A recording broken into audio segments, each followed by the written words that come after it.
नमस्कार सांग माने आज गोटे रेसिपी को स्वागत करुच्ची। आज मु बनई गोटे नुआ उपाय रे टेस्टी गोटे रोही माछर बेसर जोड़ा कि आपण मानक निश्चित भाव में भल लगे। देखा जमती लाल टहल देखा जाउची तो खाइबा को तो ताठू बहुत टेस्टी लगी थे मो स्टाइल रे यही भली भाव में रोही माछर बेसर बनातु आ परिवार लोक को दिंतु। परिवार लोक एत खुशी रे खाइबे आपण माने विश्वास करें ना। आपण माने समस्त तो माछ बेसर बन किंतु मु आज आपण मानकू गोटे डिफरेंट वे रे बनैबी जोड़ा कि आर आपको गोटे नुआ उपाय बन आर ट्रिक एंड ट्रिप्स सहित फॉलो कले जानी पारिबे आज ये रेसिपी केते टेस्टी होईची और केते डेलीशियस होईची। आउ चलंतु सांग माने डेरी न करी आज रेसिपी देखिबा। आज रेसिपी को समस्त फुल वीडियोटा को शेष पर्यंत देखंतु ताले जानि परिबे। सेति पई मु किछि रोही माछ नै जाईची ताको भल भाबरे धोई देईची। ताको धोईकी सफा कर दी ताहिरे अल्प टिके आमर हलदी गुंड ता सहित अल्प टिके राग लंका गुंड ता सहित अल्प टिके आमर लुण स्वाद अनुसार लुण यही सब मिश्रण को भल भाव दे ता सहित अल्प टिके मु दे देछि भिनेगार जोड़ा कि आपण मानकू कटि जाइछि हमर भिडियोटी ताकू भल भाव में गोलाई देबा हाथ रे एमती मकुजी कि माने भल भाव में गोलाइबा जेमती माछ सहित सबू मसला सबू भल भाव में मिसी जिवो। देखंतु केमती देखा जाउछि एही भली स्टेज रे रखिबे। तापर सेपट को साइड करदा वर्तमान जिबा माछ मसला गोटे बनैबा पई। सेतिपाई किछि गोटे टमाटो गोटे चामच सोरिष ता सहित किछि रसुण ता सहित कंचा लंका ता सहित किछि जीरा यार क्वांटिटी अल्प अल्प करी नेबे। गोटे चामच रे एमती हबो गोटे गोटे नेछि जोड़ा कि क्वांटिटी देखि जति माछ तार क्वांटिटी देखि नेबा। ताकू भल भाव में गोटे फाइन गोटे पेस्ट बनई देबा जोड़ा कि मु सोरिष बेसर बनाऊँगी तो सोरिषटा निहाती दरकार ताकू भल भाव में गोटे पेस्ट बनई देबा।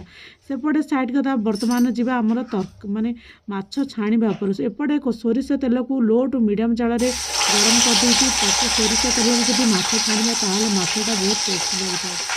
ताकू लो टू मीडियम जाल रे गोलाई रखिथिबा माछ को दुईटी लेखाएं करी छाणीबा जेमती कि सी भल भाव में छाणी हो जिवो। देखो भल भाव में एमती बबल्स आसवा पर्यंत आम रहा जमीक सी भल भाव में भाजी हो। देखो तापर एमती लौटे देवा जमीक टिके गोल्डन ब्राउन कलर हो गले टिके लेउटे देवा। आपण मैंने चाहिए आपको कड़ा करके छाणी पारे किंतु मु आज आपन को माने अल्प तेल रे जमती डीप फ्राई कर भाव में आपण मानक देखा। देखो गोटी गोटी करी दुईटी लेखा एमती भल भाव में माने छाणी देली। देखो आगरू मुझे छाणी दे रखी बर्तमान दुईटी लेखाएं छाणी बर्तमान मोर माछ अधा अधि पूरा छाणी हो गला। देखो देखा केते बढ़िया लगुच। पुणी आउ दुईटी लेखाएं दुई भल भाव में एमती छाणी देवा। पाखापाखि मुझे माछ को पाखापाखि माने 700 ग्राम 800 ग्राम एमती नहीं। ये माछ पूरा फ्रेश अच्छी से बहुत बढ़िया लगे खाइबाकू। तापर सेपटे माछ को तो भल भाव में छाणीदेली से तेल रे गोटे पंच फुटण देदेबा अल्प टिके जीरा ता सहित अल्प टिके पानमरी ता सहित अल्प टिके सोरिष ता सहित गोटे पियाज को लंबा लंबा करी स्लाइस स्लाइस काट देके ताकू भल भाव में फुटण करवा। यहाँ सोरिष मसला तरकारी से पानमरी सोरिषटा निहाती फुटण दरकार। यही बास्नाटा बहुत बढ़िया लगे सोरिष माने माछर बास्नाटा जेहेतु आम ओडिया सोरिष बेसरटा को पसंद करूँ। ता सहित बाटी रखिथिबा आमर जोड़ा कि सोरिष जीरा कंचा लंका टमाटो ये जो ग्राइंडिंग करी भल भाव में लो टू मीडियम जाल भल भाव में कषा जमीक सी भल भाव में कषि से तेल जमी ऊपर को उठी तार गोटे भल भाव में कषा टाइप कषि हो लो टू मीडियम जाल भल भाव में कषा। देखो अधा अधी कषि हो गलानी।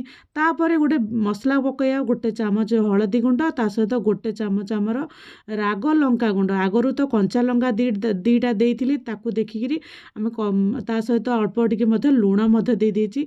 ताकू भल भाव में एमती कषा जमीक सी भल भाव में कषि होगा पर ताकू भल भाव में गोलाई गोलाई एमती कषा। देखो मसला एपटे अधा अधी पूरा भल भाव में कषि गलानी पूरा पूरा तेल छाड़गला कड़ई तेल छाड़गला जिते कड़ई तेल छाड़ी भल भाव में कषा ताकू बहुत बढ़िया लगे। तापर एपटे अल्प टिके मुझे गरम पानी देकी भल भाव में जी देती तापर भाजी रखी आमर माछ को पकईदेवा।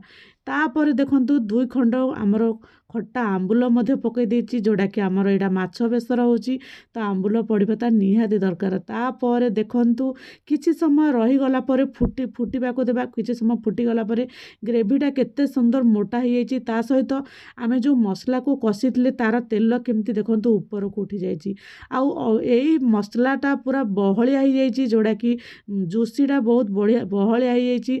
देखंतु तापर किछि समय स्टेनिंग रहला परे फाइनल लुक देखंतु केते सुंदर लागुची आज रही माछ बेसर आ ग्रेवीटा पूरा पतला पतला होइची आ बेसी सोरिष अधिका सोरिष नहीं अल्प मसला रही खाइबाकू बहुत बढ़िया लगुची। आशा करुची आज रेसिपी आपण मानकु निश्चित भाव में भल लगी थरे मो स्टाइल यही भाव में घर को जदि रोही माछ आनुचंदी थरे मो स्टाइल यही भाव में बनातु आ केमिति लागिला निश्चित भाव में कमेंट करी कहतु। पुणी देखा नुआ एक रेसिपी सहित आपण मानकु पुणी आपण मानकु नुआ रेसिपी आनिदेवी पुणी आपण मानकु अपेक्षा करने को पड़ो। रोचे सांग मैंने जय जगन्नाथ पुणी देखा नुआ एक रेसिपी सहित आपण मैंने धैर्यर सहित मो वीडियो शेष पर्यंत देखुंत से आपण मानकु अनेक अनेक धन्यवाद। आपण माने वीडियो रे मोर किछि रोसई रे किछि शिखिबा को मिलुछि सेति पे आपण मानकु अनेक अनेक धन्यवाद।